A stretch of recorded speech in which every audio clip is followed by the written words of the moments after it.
welcome back to Young and Unscripted.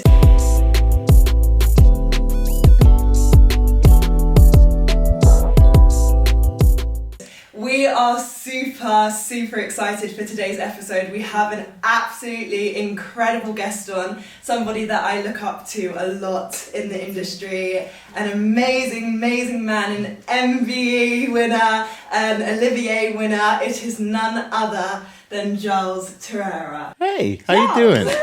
How you doing? You guys are good at this. That was a cool introduction. Thank you. You're a very cool person to have on, so it's easy to do. How are you feeling today? I'm good. The weather's good. Yes, it is. Lovely. I'm like I finished like my play a couple of weeks ago, so I'm like chill. I'm enjoying not doing anything, catching up with friends. Yeah, so I'm good. How you doing? Yeah, we're good. How's your day? So Giles, we always start off our podcast just by asking our guests just to explain who they are and just do a little bit of background. Who just am I? for our guests, even though I'm sure everyone will know. No. Exactly, everyone probably won't know. Giles, I'm an actor. What else? Like, how do you do that in like 30 seconds? In your elevator pitch. Born in London. Elevator pitch of who are you? Grew up in London. Born in London. Grew up just outside London in Hertfordshire. 3 sisters, my mum, single parent, and came back to study when I went to Mount View Theatre School in London. I wanted to become an actor, so came down to London. No one I knew was a performer or in the arts or creative in any way, shape or form, so I didn't really have any frame of reference for it. But I knew I wanted to be an actor, and I didn't really know what acting was, so I didn't have a frame of reference. But then once I did, I was like, okay, that's what I've been doing. Like, I like telling stories, I like music, I like doing silly voices, making people laugh, doing impressions of people or stuff I used to do at school. So I was like, okay, that's what an actor does. Okay, right. So once I worked that out, I was like, okay, then you go to London, you study, okay, and then you hopefully start work as an actor. So my journey into it was pretty standard for, lots of people really.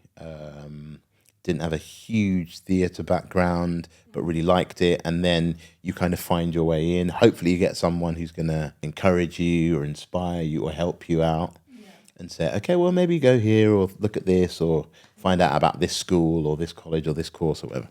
So I came to London when I was 18 with nothing, no money or anything, and didn't know anything about theatre and kind of just trained. Then left and fortunately I got an agent and went to the National Theatre, and I was there for brilliantly, they were doing like a whole year of plays, which they don't do anymore, repertory, where they would do, you rehearse a play, and then when that's up and running, you start rehearsing the next play, so you're always just doing play. That's how they used to do stuff back in the day. And then they stopped all that in the sort of 70s, 80s, but the National were going to do a year of rep. So we were going to do like 5 plays over the year. Wow.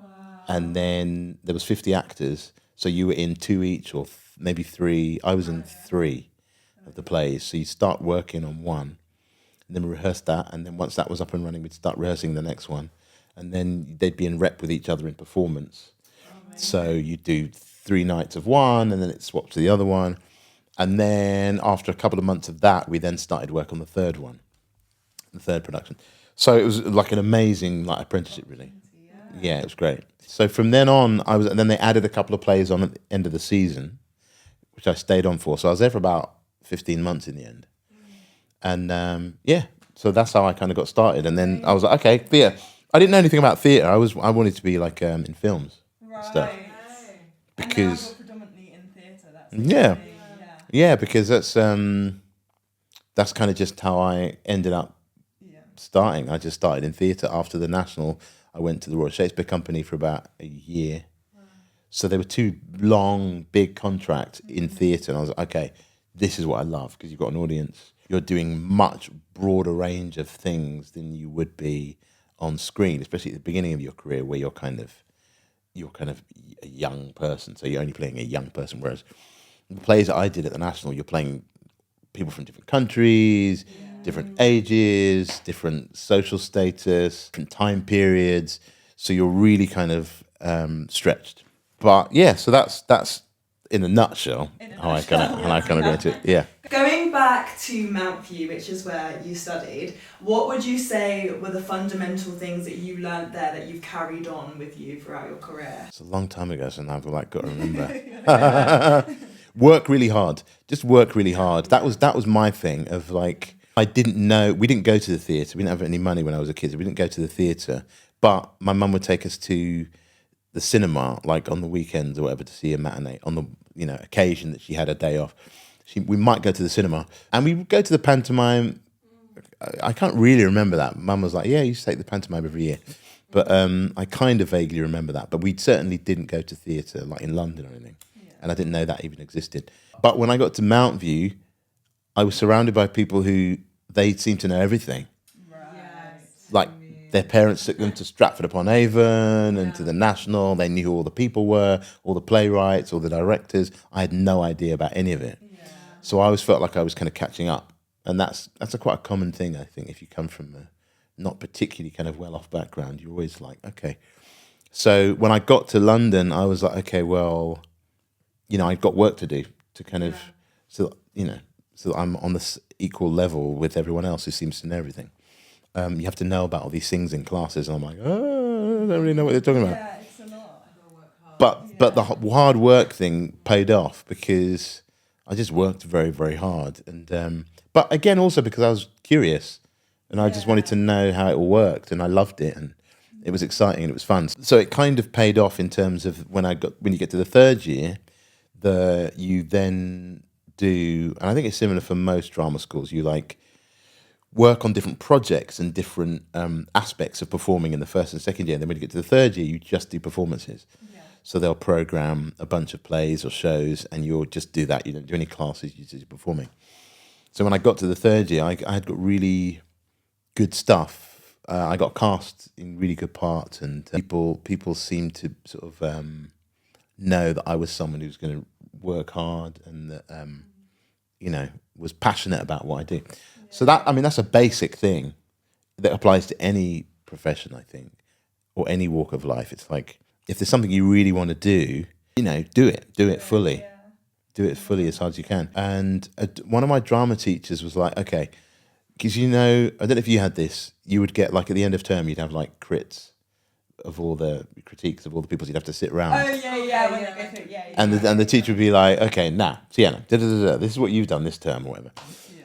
And he said to me like, okay, now. And the thing was like, we're all sat there. I don't even know if they still do that, like whether it's one-on-one but we were all there. One-on-one. Yeah, one-on-one. Right. Yeah. Right. Because that's probably like that back in the day. It's like people don't.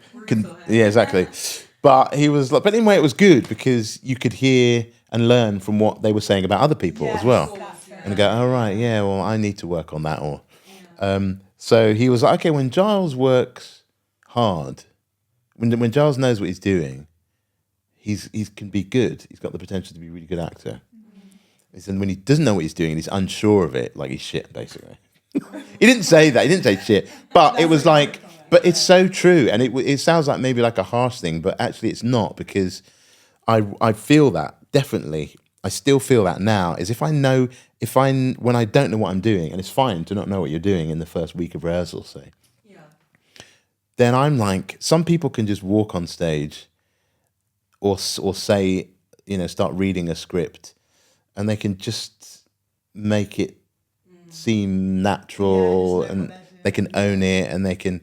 Whereas me, I'm just like bumping into things, like. I'm just, work it out as I go. Right, I just don't know what I'm doing, and I'm not good. Like I'm not. So and it's about knowing yourself. That's one of the things. It's like knowing what your strengths are and what your. So all that translates into is when I go into rehearsal, I go easy on myself. I'm like, okay, it's week one. I'm that's fine. It's fine. Not knowing what you're doing. You can make those decisions. That's what rehearsals are for. Mm-hmm. And actually, sometimes I think if someone comes in, not there's any real hard and fast rule, but if someone comes in and they present something really strong, sometimes it kind of gets stuck there. And then by the time you get to the end of rehearsals and get to an audience, it's kind of stuck a little bit. Whereas it's not alive. Yeah. You take your time with something. I don't know. It depends what the play is, I think. But yeah, so those two things, just work hard and also know your strengths and your weaknesses. Yeah. Know what you're not good at and, work on those things. And therefore, if someone, a director or something, you have an audition or if someone, a review or something, someone writes something about you or observes something about you, then it makes it easier to kind of go, oh, right, well, I know what that is and not take it personally and kind of go, right, okay, I know where that's kind of coming from, as opposed to, oh, they're just kind of attacking me or something. Know what you can do and what you can't do. We want to be able to do everything, like as performers. Like we want to be able to just but you have to know yourself and lean into what your strengths are and work on your weaknesses and or try and make them work for you somehow if you can. I'm interested to know, what is your process then? So if you're saying, obviously, when you're going into a theatre show, for example, you'll have a few weeks, potentially months to rehearse. What is your process when you firstly go into the audition and then when you land the role, trying to get into character and trying to really learn the root of that character? It's hard because I often think, like, if you go to an audition, it's this old thing of like, it's different with a like if you take a song, right, use a musical. If you come in and you're thinking of what the show is going to be when it gets in front of an audience and maybe how it's staged or where it comes in the show and if it's a big moment or whatever, and you can try and present that. That's one version. Or there's a version where you just come into the room and go, okay, well, who's here? And perform it for being in that room with those people. You're here. So in other words, that might translate into, if you do the first option, I'm imagining there's a whole audience out there and I'm kind of doing that. Or the second option is, I'm actually going to sing it to you because you're the director here and you're the casting director here. And I'm actually going to just make use of what's in front of me now, the situation now. So in other words, do you play the situation in front of you or the long-term situation? And it's kind of hard. And I always go like the second option. I'm always like, I want to just perform and communicate with the person I'm in the room with. Yeah, definitely. So that it's like, it's alive. Even if that's got nothing to do with how it'll end up ultimately. Maybe, but it's different for everyone. So maybe the scene, on first impression, you might go, this is a big dramatic scene where they're kind of shouting at each other. And then maybe in the moment, in this context, I don't necessarily need to do that. And I'm just going to talk to you and that might be different. Yeah. But it's tricky because then you go, well, does the director, how much imagination has the director got to be able to see you in both? So it's a hard one. You have to kind of play it by ear. But my thing is always tell the story for the situation that you're in right now. So even in rehearsals, it's like there isn't 1,000 people here. There's 6 people along the desk and there aren't all the lights and stuff. It's just here. So, but that just comes from wanting to be as present as possible. Yes. So that's kind of auditions. That's a slightly vague answer, but in a more truncated version, it's like I try and prepare as much as possible.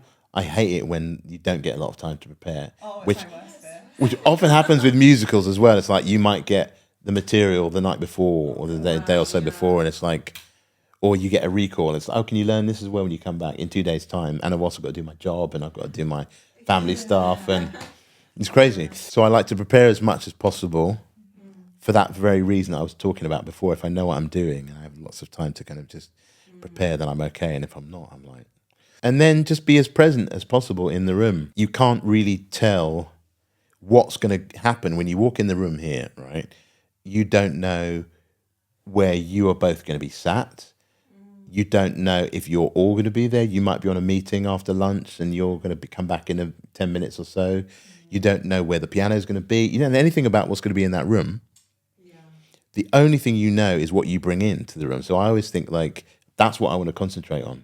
I can't second guess what you're going to want. Is it first thing in the morning? Is it after lunch? If it's at the end of the day, when you've seen loads of people and it's like, oh, you're tired. You can't really do anything about that. But what you can do is like, okay, what do I feel about this character, the story, and work on that. And then that helps me to sort of be less... To navigate, yeah.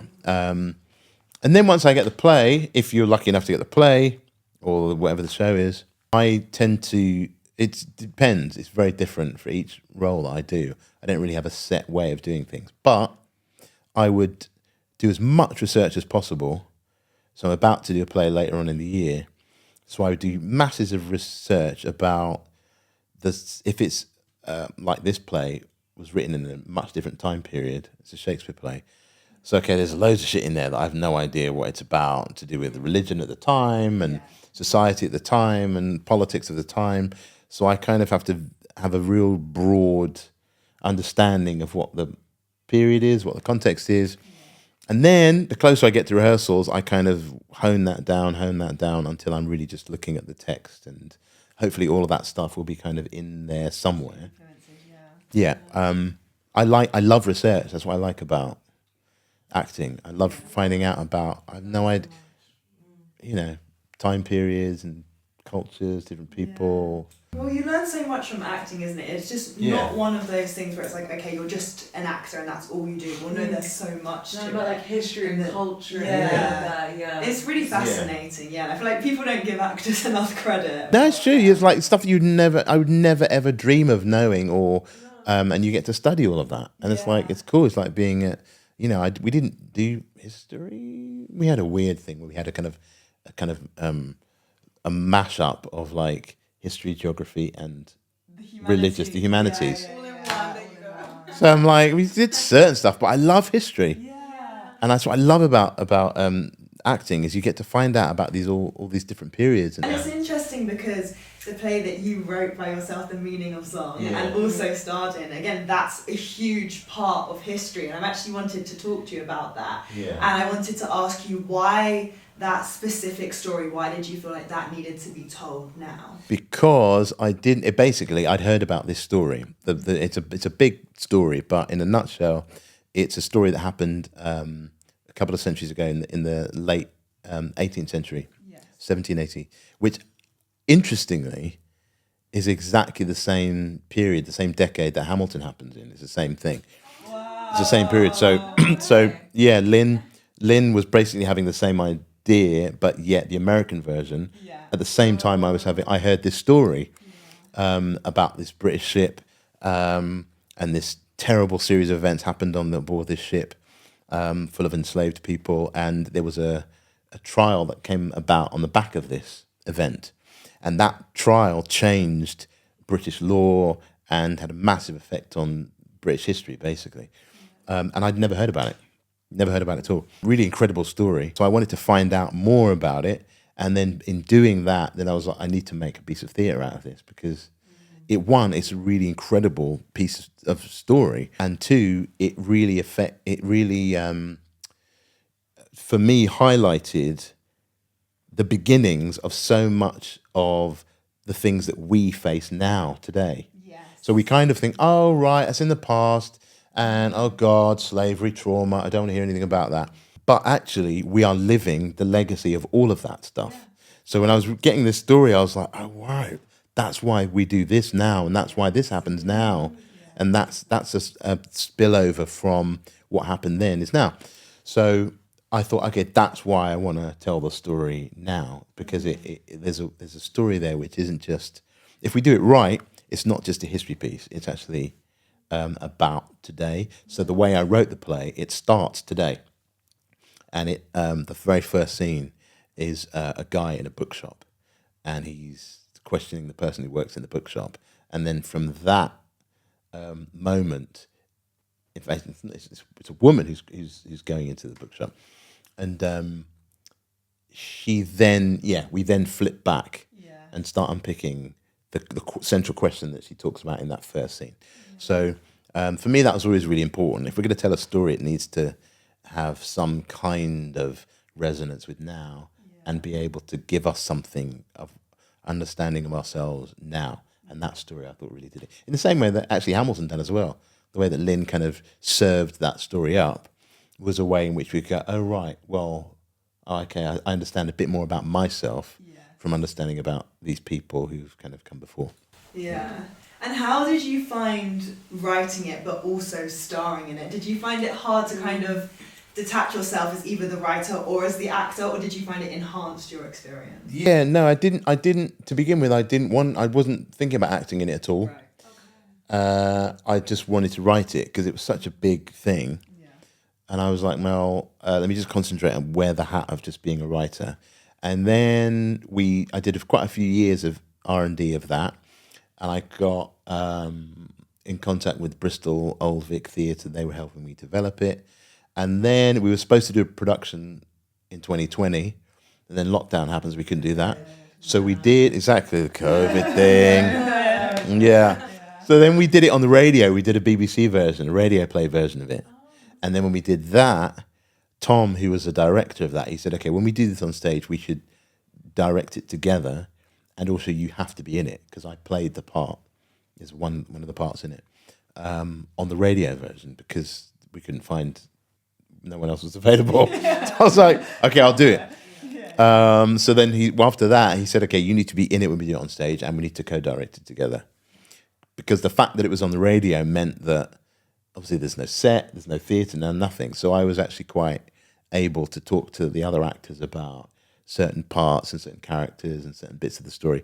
So from the back of that, he was like, we should direct it together. So actually, it was, by the time we came to perform it, I'd sort of put my actor's hat away, my writer's hat away a little bit, because the bulk of the thing was done.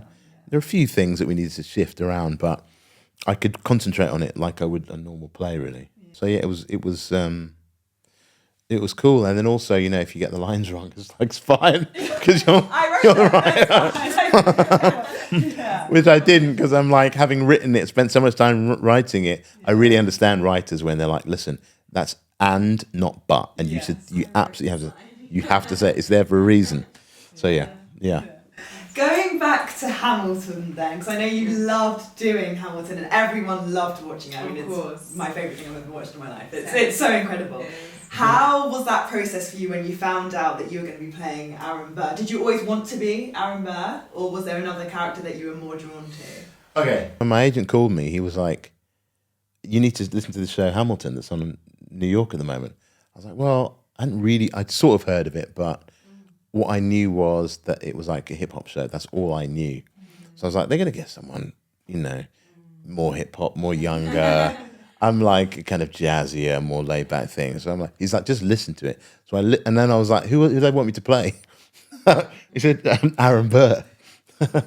And I was like, but it's called, no, I didn't even know that. I was like, but it's called Hamilton, isn't it? Yeah. I was like, so I was like, okay. So I hadn't listened to it or anything. I was just literally going for the conversation. I was like, but it's called Hamilton. He was like, no, just listen to it. So I was like, okay, it's going to be some next, best friend part. Yeah. Which I didn't want to do. But then the moment I listened to it, I was like, oh no, that's the guy that I know. I wouldn't have wanted to play Hamilton, actually, because Burr was much more like, I get him. I totally understand that guy. And something about him, it was just like, okay, now I know that. I know how he thinks. I know how he moves. I know how he responds to things, which I don't normally have. Yeah. But it was just really clear to me that I was like, I know that person. So once I got it, there was a massive long gap. Right. I auditioned very early for it because I wasn't going to be in London when they were auditioning, which was like in the autumn into winter. It was really late in the year. And I was going to be on tour, on an international tour during that whole time. On one of the stops, we started the tour in New York. So my agent, this is like July. So my agent said, okay, I've arranged a meeting for you to meet them in New York when you're there. Wow. With this other show. So they were 6 months away from auditioning here. So I went and met them and then didn't hear anything for 6 months. And my agent was like, no, they just want to see you for the final. Don't worry about it. They liked it. So I was like, if they liked it, why haven't we heard from them? Yeah, 6 months is a long time. They would be normally saying like, let us know if anything's happened, if anything else comes up. Don't, please don't accept anything or whatever. But nothing. So I was like, well, they obviously want, And also at that point, it was the biggest thing that had happened on Broadway in our generation.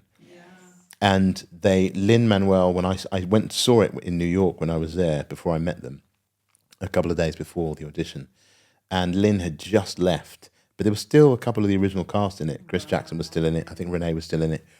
Leslie and Lynn had just left, but it was still the big. It was the big at its peak. Yeah.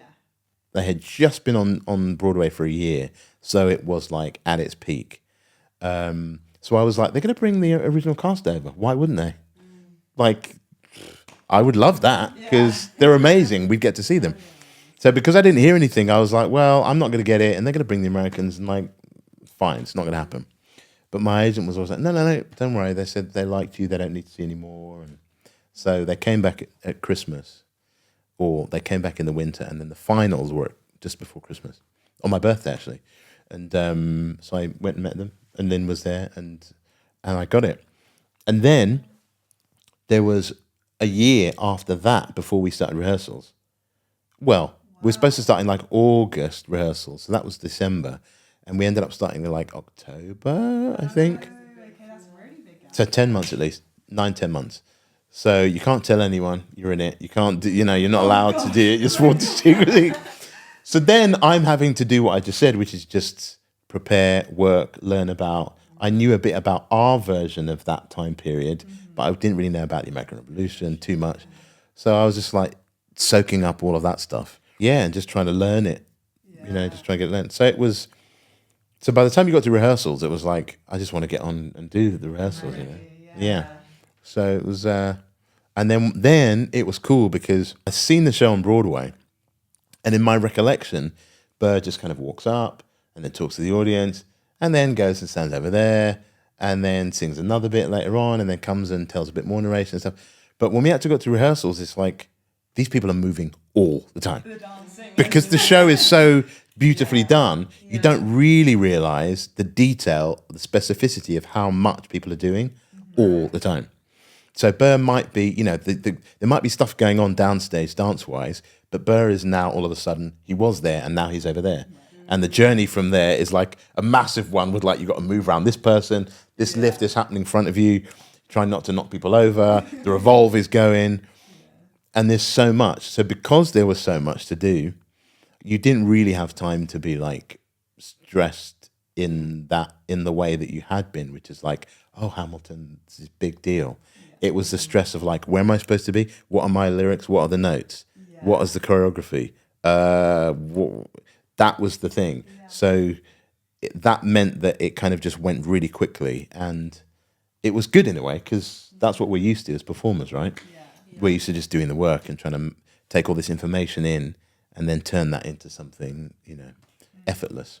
So it was a bit of like, before rehearsals, it was a bit like, I remember one day where maybe they just announced it or something, or maybe just after they'd announced that we were all going to do it. I remember they started their first the marketing campaign, and I was coming down Oxford Street, and there were like 4 buses with like Hamilton on the side, and I was like, it was crazy.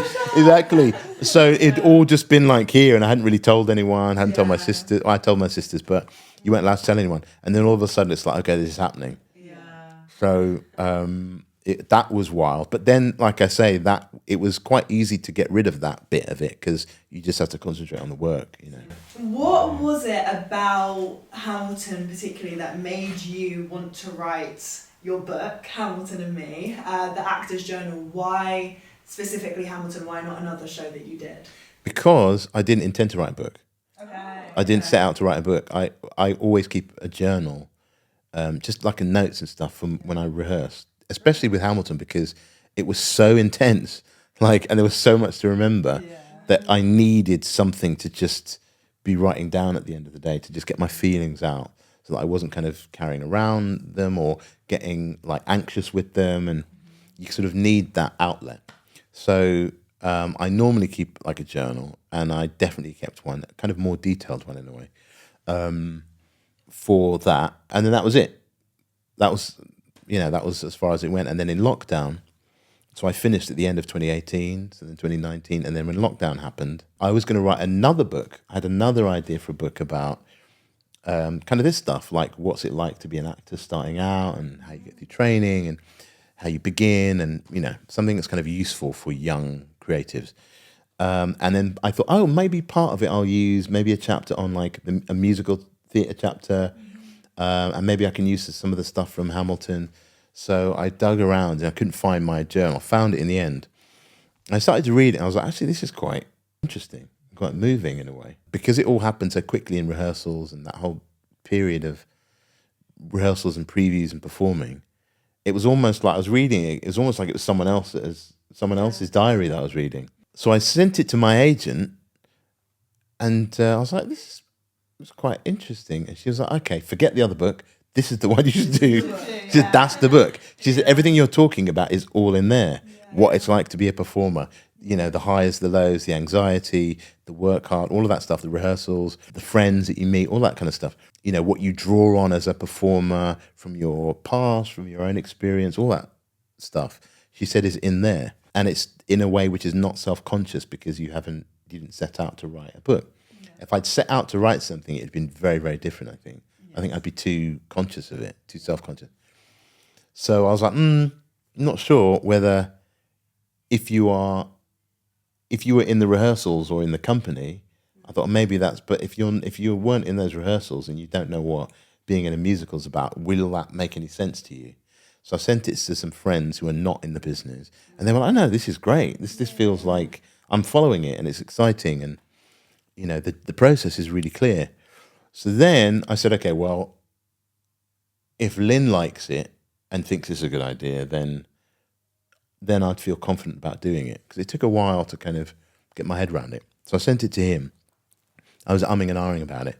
I said, if he thinks it's a good idea, then I'll definitely do it. And he did. He emailed back, and he was really moved by it. And he said, this is a part of the whole Hamilton experience. And yeah, he was just really moved by it. And he said, yeah, he did. He said, if there's anything I can do to help you, and thanks for writing it, and just let me know. So I was like, okay, great. That gave me the confidence to. So then, yeah, we put it out. But had I known that had I intended to set out to write something, I don't think it would have worked, or it would have been very different. No, definitely. I think the pressure of it would have been conscious of it. Yeah. What was the biggest lesson that you learned from doing Hamilton, do you think? The potential power of your presence on other people who are like you but are starting their journey, right? So we would come on stage, and I remember when I saw the show in New York, even though I knew the show, I'd been cramming the lyrics for the audition, preparing for the audition, for like 3 weeks. I only had 3 weeks to learn it. But when I saw it on stage, I was completely like, I don't know what this show, like, what are these people doing, and who's written this show? And like, it's so powerful and so moving. And the key thing was like, look at those black and brown people up on that stage, like doing it. That for me, even though I knew what the show was, I'd been working for a long time, but even then I felt when I first came to London, I'm like, wow, that's powerful. And that's as much as I can articulate it, really. It's like, it's just a powerful thing seeing those people do that and express themselves in that way. So I was able to kind of go, don't forget that. Now, what happens with all the, it's going to kick off when we get back to London, when we open, and everyone's going to be watching it, and it's going to be, who knows what it's going to be, and who's going to come and see the show and all of that. Always try and remember, there's like, I came to London when I was 18. 18-year-old Giles is probably sitting out there and going, okay. And there's a responsibility that comes with that. Yes. That was the most powerful lesson. Always use that, know your power to influence other people positively and negatively. Do you know what I mean? You can if you behave in a certain way, it's like, that's a whole other thing. But we've all got the power to, it's like what you're doing here. You've got the power to reach people that you haven't met, and you probably never will meet. Yeah. And that's key, and use it, because something like Hamilton, for instance, doesn't come along very often. No. And when it does, it has quite a big spotlight with it. So it's about how you use things, Yeah. And you don't always, sometimes you fail. Sometimes we're always saying to ourselves, like, are we doing what we should be doing with this opportunity? Because it's easy to kind of get swept up in all the kind of, glamour of all of that. Okay, everyone suddenly knows who you are. Right. Like, wow. Right. But actually, what are you actually doing with that moment? Yeah. So, yeah. Especially with the diversity, because I know that you spoke about that on stage. I know when you won your Olivier, congratulations for that as well. That you said that I think you said something about diversity being life, and it's not just a tick box, but it's life, and you were so grateful to be a part of that. Yeah. How do you feel like that translates into the work that you do and the work that you try to put forward and try to show people? I think it's just, it's just that simple, really. I always only ever want to do work, whether it's something I write or something I'm performing in, or a film that I make or a documentary or whatever it happens to be.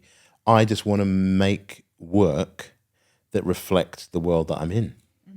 That's it in a nutshell. So when I did that play, The Meaning of Zong, that's what the intention is. If I walk down the high street, I see all kinds of people with all kinds of experiences, and that's what I want to make work about. I don't want to just do one specific thing and to the exclusion of other people.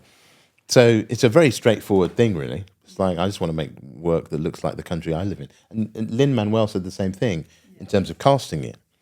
He's like, I want to cast it as America is now, not as America was then. So for me, it's like a very simple, straightforward thing, really. It gets a bit frustrating when people kind of make it harder than it is. Exactly. It's like, we're all different, and we all have valid experiences, but what is universal to all of us, that's what theatre is about, or drama is about. The things that we all experience. So if you do it right, you're telling a story which, anyone can have access to. I don't really want to tell a story where only certain people have access to it, because otherwise I think it's less powerful. I think what's powerful about stories, whether it's Shakespeare or anything else that survived from any culture, is when it really gets to the pure essence of what it means to be like a human being. Do you think it influenced you? I read that you were, was it the only black people in your cohort at drama school? Yeah. With how did that influence you being in that kind of space to later in your career then want to diversify? Yeah, it did. Yeah, it did, of course. But I had a really cool teacher at drama school. Yeah, I saw you talking about her. Yeah. She was. She's my mentor. She's still to this day. She left Mount View after a couple of years after I left, and then went to Central, and she's still at Central. And she was like, if I didn't have her, I don't know quite how it would be, but in a way, I had like a completely bespoke training, completely one-on-one. Because she's like, right, baby, come on, listen, you need to get your voice. She's like, right, come on, let's go. So she would teach me about all the different aspects of theatre. She would teach me about black writers. She'd teach me about August Wilson and James Baldwin and Zora Neale Hurston and Alice Walker, Langston Hughes, all of them, Toni Morrison. And she would make me go over August Wilson. She'd make me go over August Wilson plays again and again and again, do these speeches. Because she was like, you need to find your voice when you get out there, because otherwise you'll get sort of sucked into having someone else's voice. And to begin with, I was like, oh, she's talking like technically. That's the sound of your voice. Right, okay. That's not what she's talking about. She's talking about find your voice. Right. Yeah. And I think that's the thing that I'm most grateful to her about, is that she taught me about everything. But more than that, it was like she believed in me right from the beginning. Before I even knew, I didn't even know what I was doing. But she was like, when you get to that national theatre, you're going to have to be able to speak. You're going to have to be able to stand on that stage and do it. And even in the moment, I was aware that she was saying, like, when you get there, not if. Wow. She was like, when you get there. And I was like, okay. And that was, for me, that was a big thing. That's powerful. Yeah, to have someone that believes in you when you're not even sure of what you are yet. It then also means that she's invested in me. She's invested in you, So you need to kind of do your thing. So, me doing Othello at the National, she would go over that stuff with me. Wow, she's prepping you. Yeah. She prepped me for all of that. Did August Wilson at the National Theatre. She prepped me for all of that. So yeah, it was on one level, I was quite isolated in a way, but in another way, I wasn't, because I was just finding out all of this stuff. And then when I left and went to do that thing at the National, the thing I missed, the bit of the story I missed out was of those in that year-long season that we did. We had 50 actors, and half of them were black and half were white, which, like, that never happens. Never happens because of the plays that they chose. So for me, it was like, oh, cool. I just thought that's how it always was. And then when I left there, I was like, oh. Okay, no. It's back to kind of how it was, which is kind of being the only person in the room often. But by then, it's kind of too late, because I'd already had that sense of fellowship and community with the whole company, not just the actors of colour in that year, but it kind of strengthened me, I think, because there were some older actors in that company, and I got to, you'd listen to what they went through in the 60s and 70s, the difficult, real tough shit they went through. Yeah, I mean, I just watched Retrograde, and I mean, gosh, that's what people went through. Right. So again, you realise what the important part of that is, realising how you fit in the link of things, what's come before you, and then what you are, and then you can be to someone else what someone else was to you. Those things are kind of important, and seeing that in real time is like is important, which is now why it's important for me to kind of encourage people who are coming after me, especially it's much harder it is now than it was when I started out. It's harder to train. I had a full grant when I came to London, full maintenance grant. I didn't pay for anything. That's like long gone. Oh my gosh, everything's so expensive. Which is like, let alone like in terms of class and who are the people that can afford to go to drama school, people whose mummy and daddy can afford to pay them to go to drama school, and therefore those are the kind of people who are leaving drama school and going into the profession. So what about the people who can't afford all of that? Whereas I had those opportunities to kind of, there were things in place that you could get through and you could have access. As that goes, I think it's like down to us to be able to go, right, how are we going to make sure that the people who are starting out now that don't have all that privilege or don't have the structure socially set up, how are they going to come through? Yeah. What are they going to do and how are they going to do it? Was there ever a point in your career where you didn't want to do it anymore? And if so, what made you continue on this path? I've always loved it, but I never looked at what I do as a career, which sounds really weird, but I was always like, I'm doing stuff that I enjoy. I was never like, I'm going to do this until I get here, and then I to get here, and then I'm going to get there, and then I get my movie, and then I get my Oscar.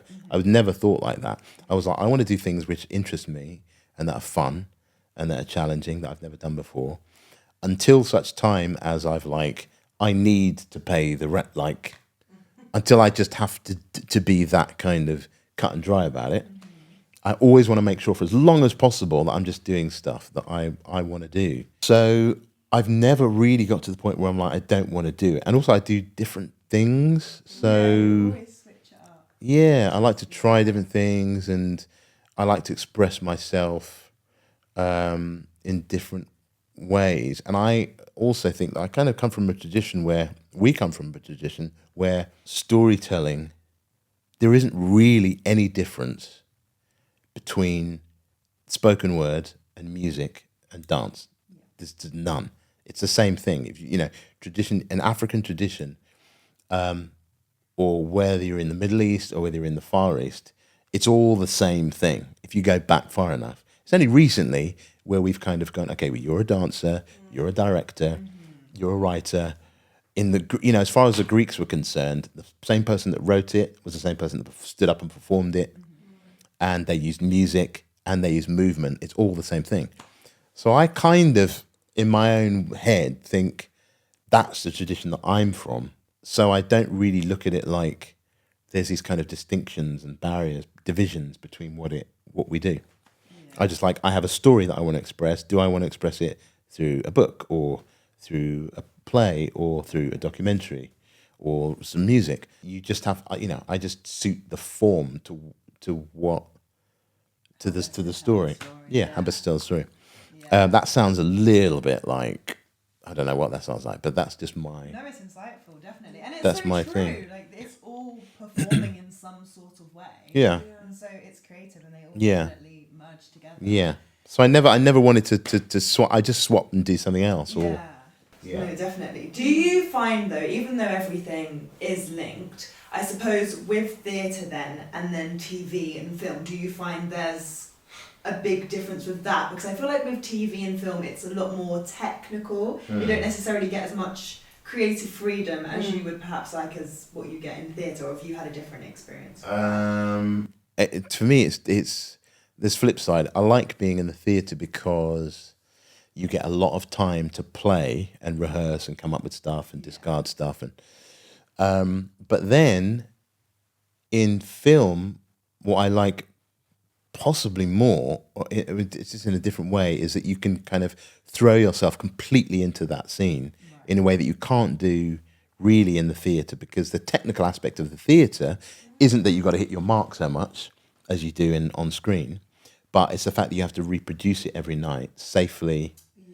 And you're playing Hamlet or whatever, and he goes through all this, or Aaron Burr, and you go through all this crazy, you're killing someone. You've got to be able to do that safely, psychologically, emotionally, and to a certain level where people have paid a lot of money are going to get the show that they've paid for, that they deserve. So that's a technical aspect of being on stage, but you can't just fling yourself into certain moments like you would do on set. If I'm doing a movie, you've got this one scene where this character goes completely crazy and has a complete breakdown. You can do that all morning and then it's done. It's the same thing that you're aiming for. You just come at it from a different kind of angle, I guess. What would you say has been the most challenging role that you've had to play? Aaron Burr was challenging, but actually the character wasn't, but the character within the world of the production of Hamilton was challenging. To be able to kind of get rid of all of the kind of stuff around it, to be able to then just concentrate on the character was actually quite hard to do. You had quite a lot of discipline just to kind of go, just focus on this character, focus on this man. That was quite a challenge. They're all challenging in different ways.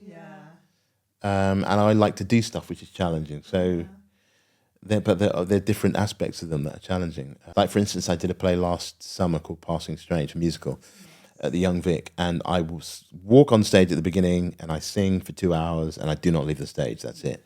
And I've never done that before. So technically, and I'm singing over a band. Alive. So it's like it's like a lot. So technically, I'm like, and I was performing a play at the same time as we were rehearsing that. So it was like, so technically, that's a technical challenge of like, how am I going to do this and do it safely and all of that. So it's different. They're different things. How do you find it? I was going to say, going from one project to the next and like constantly having to do so much physically and mentally for these different characters. Like, is there something you can do to like keep yourself? Yeah, no, that's important, because you have to learn how to switch off and to put things down and to not take things with you, because it's not healthy. It's very hard to do that. You need to be present for your family and your friends and all of that. And you fail at that sometimes. I definitely fail at that. So for me, it's been really a thing about going, how do I do this role, throw myself into it, really do it as best as I can, but then also sit it down until I come back and do it the next day. And it's hard. It's different for everyone, I guess. But for me, it's like, it's once upon a time. It's parents telling their children stories in the cot or whatever. It's make believe. It's not real. It's like, I personally think that a play doesn't really happen on stage. The play happens in the audience's imagination. So something happens on stage and they're seeing certain things and certain images, and a fraction of a second, almost much less than that, they're playing. It's the same when you watch a movie. It's slightly different, but when you're in a theatre, you're playing a version of it in your own mind, like the way that we have dreams. We're able to do whole movies in our minds, with dreams. I think something similar is happening when we're on stage. So for me, that's a good thing about going, what's most important, the end bit of it isn't me and what I'm doing. The end bit of it is me being as clear as I can with the signals that I'm making on stage up here, so that the audience can receive those signals and do them. It's like when it's like our imaginations are so powerful. Yeah. If you're scared of the dark, hello. When you're a kid and it's like there's something under the bed. There's something There's nothing there, but our imaginations are so powerful that we're terrified. Or you watch a horror movie and it's like you're walking home and you're like, I know there's no, but I'm scared. And I think it's the same thing. Our imaginations are so powerful, and it happens so quickly that we don't quite realize it's happening. But for me, what's going on with the audience is much, much more important ultimately than what's going on here. Here it just has to be really clear. If you're a dancer, if you're a singer, it has to be very clear what you're doing. The intentions are clear. The storytelling's got to be clear so the audience can then do what they need to do.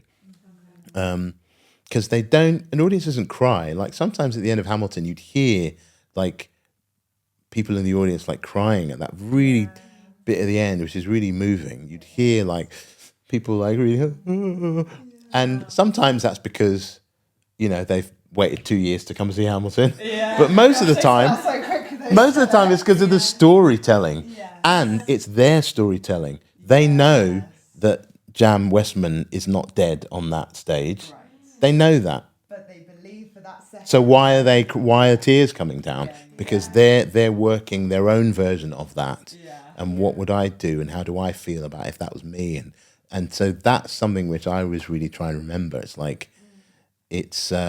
and that helps me to not carry it all around so much. Do you know what I mean? Those characters and stuff, because it's what they're taking from it is the important bit. Yeah. I've done my bit, and now I can kind of put that down.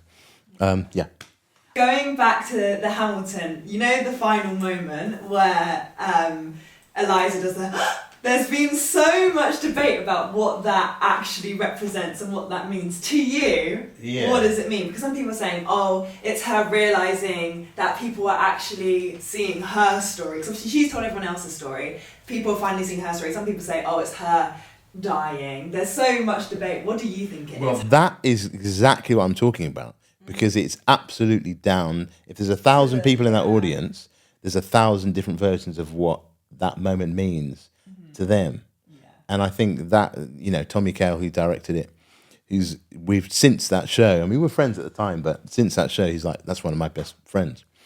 And he, I spoke to him about it, and he said that for him, it's important that the audience take away that last moment. Mm-hmm. The audience of supplying the energy for that last moment. Yeah. And if you've got 1,000 different people in that audience, there's going to be 1,000 different reasons. So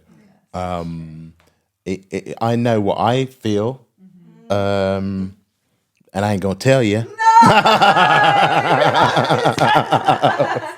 No, because what you feel and what you feel is more important than that. It's much more important. Right. No, I thought, when I originally watched it, I thought it was her passing over, her finally being reunited with. That's not what you feel by the. I want to know. No, but that's it. That's valid. That is exactly what that moment is. That's exactly what that moment is. Okay, fine. But that's the important thing about theatre. It's like having an audience be able to participate like that is key. Yeah, no, that's true. Well, Giles, I have one final question for you that we ask all of our guests when they come on here. Yeah.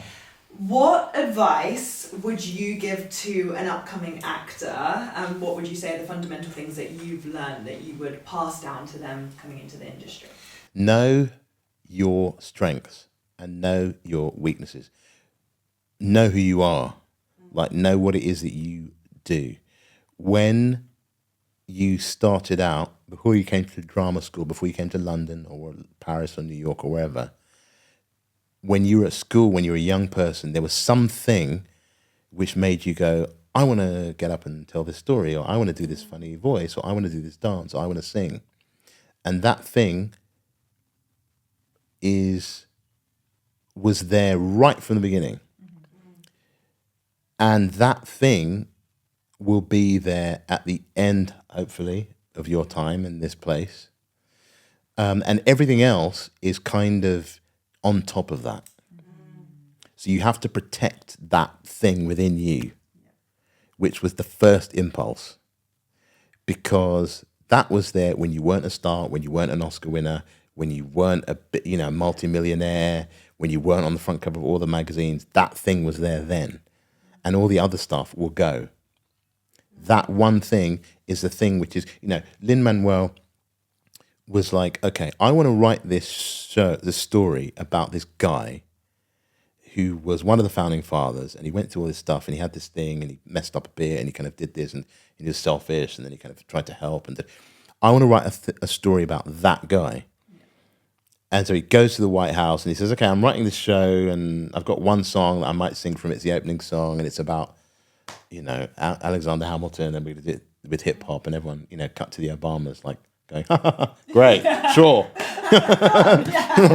But Lynn's like, that's what I want to do. Yeah. That's the story I'm going to tell.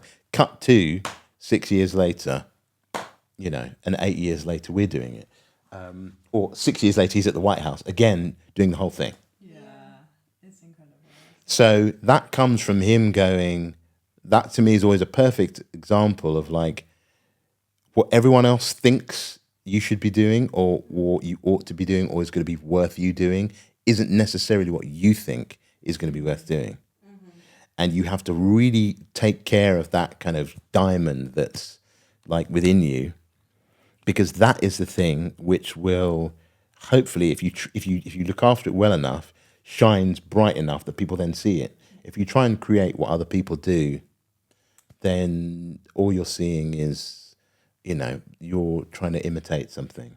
You're seeing a copy of a copy of a copy of a copy. If you cling on to what it is that's unique to you, then invariably, the big movies, the big musicals, the big plays, the big, albums, books are all things which are kind of out there, slightly left field and a bit not obvious. And then all of a sudden, once that happens, everything's like Hamilton. You see all these shows and it's like, there's no Bridgerton without Hamilton. There's no Six without Hamilton. It's like all of these shows in the wake of these big moments, or, Thriller, Michael Jackson. It's like everything that comes after it is like, make that. Yeah. Let's make that because that made money. It's like, no, the original thing wasn't let's make money. The original thing was let me make something which is true to, which I believe in.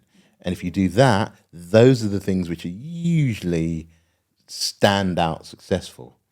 Mm-hmm. And you've got nothing to lose. Do you know what I mean? You've got nothing to lose. If you write something, it doesn't cost anything to write. Do you know what I mean? Yeah, you get your laptop, you can do it on your laptop, you can do it on your phone, whatever. Bit of paper, you can do whatever. You can sing it to your phone, whatever. It doesn't cost you anything to paint something. But make sure that it's true to what you believe. And then someone will see it, So I think it's important to know what your strengths are, what your weaknesses are. Yeah. Lean into what your strengths are, work on your weaknesses. And be true to what you've been given. Oh, amazing. Yeah. Giles, that is very valuable advice. Thank you so much. Yeah. And this whole interview has been incredibly insightful. I've loved hearing about your story. Thank you so much for taking your time to share it with us. Thanks for having me. No, amazing. Thank you for coming on, and we will see all of you guys next week on Young and Unscripted. Bye. Bye.